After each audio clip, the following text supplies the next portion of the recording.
मुख्यमंत्री हेमंत सोरेन से उनके आवास में ईडी ने देर तक पूछताछ की और ये माना जा रहा था कि लंबी पूछताछ के बाद शायद ईडी अपने सवालों का जवाब लेकर गई है या फिर कई और सवाल ईडी के पास है जिनका जवाब मुख्यमंत्री को देना है। ईडी ने इसके बाद फिर से नया सम्मन भेज दिया, जिसके बाद मुख्यमंत्री ने कहा कि पहले ही उन्होंने ईडी को कह दिया था कि मार्च तक उनका बहुत बिजी शेड्यूल है और मार्च तक वो अभी ईडी के पास नहीं आ सकते या ईडी को नहीं बुला सकते, लेकिन उसके बावजूद भी ईडी ने सम्मन दिया है।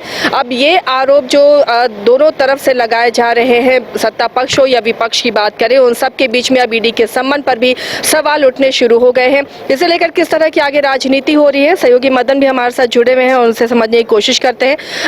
मदन, लगातार जब से राज्य में ईडी का दखल हुआ है, यूं कहें ईडी की जांच शुरू हुई है, तब से ही काफी सियासत इसे लेकर हो रही है। अब मुख्यमंत्री का ये कहना है कि मुख्यमंत्री ने ईडी को बता दिया था कि मार्च तक उनका बहुत बिजी शेड्यूल है, कई सरकारी योजनाएं हैं, काम है, लेकिन उसके बावजूद ईडी ने फिर से सम्मन दिया है।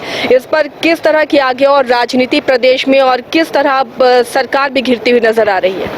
बिल्कुल, देखिए, जिस तरह से अब नवा समन मुख्यमंत्री हेमंत सोरेन को मिला है, तो अब ये बातें सामने आ रही है कि मुख्यमंत्री हेमंत सोरेन ने मौखिक तौर पर ईडी को पहले ही, जब 20 जनवरी को पूछताछ हो रही थी, उस दौरान उन्होंने बता दिया था कि मार्च के बाद ही हमें समय मिल पाएगा अब अगली पूछताछ के लिए। लेकिन ईडी के तरफ से जो नवा समन आया है उसमें 27 से 31 जनवरी के बीच में ही समय और जगह तय करके बताने को कहा गया है। तो ऐसे में उस मौखिक मांग को जो है एक तरह से कहें तो नज़रअंदाज कर दिया गया है। लेकिन अब लिखित जब समन आया है तो उसका लिखित जवाब क्या मिलता है मुख्यमंत्री की तरफ से, ये तो आने वाला वक्त बताएगा। लेकिन एक तरह से कहें तो सत्ता पक्ष की तरफ से लगातार ईडी पर जो है यह आरोप लगता रहा है कि बीजेपी के दबाव में वो काम कर रही है, एक चुनी हुई सरकार को, लोकतांत्रिक सरकार को जो है परेशान करने की, अपदस्थ करने की कोशिश हो रही है। दूसरी तरफ जो है ये लगातार ये भी आरोप लगा कि एक आदिवासी चेहरा जो मुख्यमंत्री है उसे बर्दाश्त नहीं किया जा रहा है, विपक्ष जो है उसे हटाने के लिए जो है ईडी का गलत इस्तेमाल कर रहा है। तो अब इस बीच जो समन आया है इसके क्या मायने हैं ये तो आने वाला वक्त बताएगा और 27 तक जो है एक तरह से मुख्यमंत्री हेमंत सोरेन को इसका जवाब भी देना होगा, पत्र के माध्यम से भी। जिस तरह से लगातार 7 समन मुख्यमंत्री हेमंत सोरेन को मिला था और एक के बाद एक पत्र जो है मुख्यमंत्री सचिवालय की तरफ से ईडी दफ्तर पहुंचते रहे थे, 8वां में जाकर के उन्होंने वक्त भी दिया और जगह भी बताया, तब पूछताछ हुई। अब तक ईडी जो है 2 मामलों में मुख्यमंत्री हेमंत सोरेन से 2 बार पूछताछ कर चुकी है। एक बार 17 नवंबर 2022 को और फिर दूसरी पूछताछ जो है वो 20 जनवरी 2024 को पूछताछ हुई। तो अब अगला समन जो आया है वो 27 जनवरी से लेकर के 31 जनवरी तक का वक्त दिया गया है। तो अब मुख्यमंत्री की तरफ से क्या पहल की जाती है ये आने वाला वक्त बताएगा। लेकिन फिलहाल सियासत और तेज हो चुकी है और बीजेपी के प्रदेश अध्यक्ष बाबूलाल मरांडी मुख्यमंत्री को फिर से एक बार सलाह दे रहे हैं कि अभी भी वक्त है, वो पूछताछ में सहयोग करे, नहीं तो होठवार जेल जो है उनका इंतजार कर रहा है। तो इसके साथ ही जो सियासत की बात मदन ने कही कि सियासत इस पर शुरू है।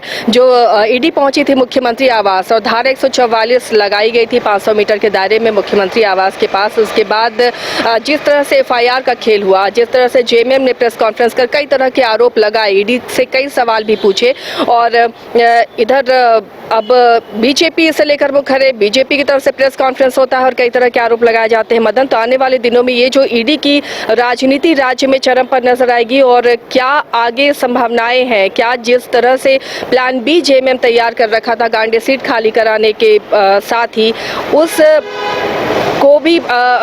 प्लान बी को क्या काम आने में अब वो वक्त आने वाला है कि वो प्लान बी जेएमएम का काम आए?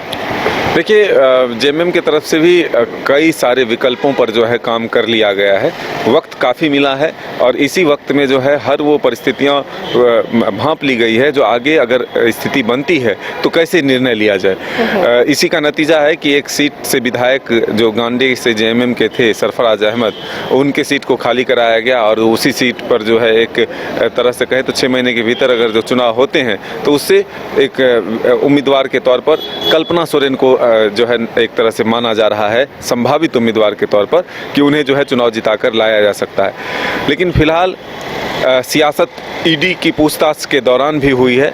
जब 20 जनवरी को ईडी की टीम मुख्यमंत्री आवास पूछताछ के लिए पहुंची थी, तब जब सीआरपीएफ और सीआईएसएफ के जवान वहां पहुंचे तो अब प्रशासन के द्वारा उनके खिलाफ जो है एफआईआर दर्ज की गई। लेकिन ये एफआईआर जो है धारा 144 के उल्लंघन को लेकर के किया गया है।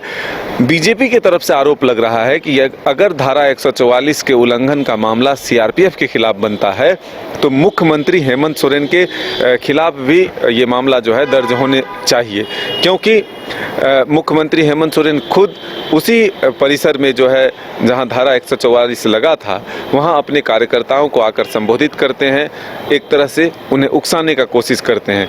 तो ये जब 144 का उल्लंघन सीआरपीएफ ने किया तो फिर मुख्यमंत्री हेमंत सोरेन ने भी किया है, एक मामला उन पर भी दर्ज होना चाहिए। तो ये मांग जो है बीजेपी की तरफ से की जा रही है। इसीलिए लगातार हम ये कह रहे हैं कि आरोप प्रत्यारोप का दौर जो है इस प्रकरण में जारी है। कौन किस पर भारी पड़ता है ये आने वाला वक्त बताएगा। चलिए, तो इसे लेकर राज्य में सियासत अभी और होनी बाकी है। लगातार पक्ष विपक्ष ईडी के मामले को लेकर आमने सामने नजर आते हैं और इन सब के बीच ईडी ने अपना अगला समन भी सीएम को दे दिया है और वक्त बताने को कहा है कि मुख्यमंत्री वक्त बताएं 27 से 31 के बीच में वो कब ईडी के बाकी सवालों का जवाब दे सकते हैं। तो आने वाले दिनों में ये उम्मीद की जा सकती है कि राज्य की राजनीति और गरमाएगी और इसे लेकर अपडेट भी आप तक हम पहुंचाते रहेंगे। आप देखते रहिए न्यूज़ 22 को।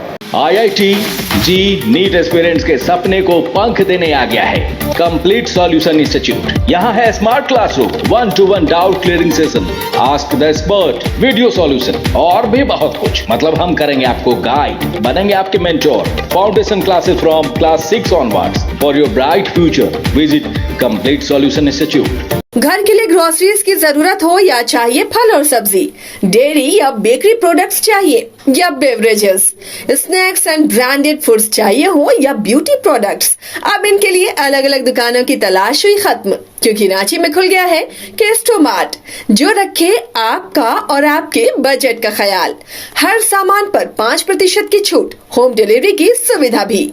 आज ही पधारें केस्टोमार्ट, one stop solution for every customer's requirements. Call 9153989339.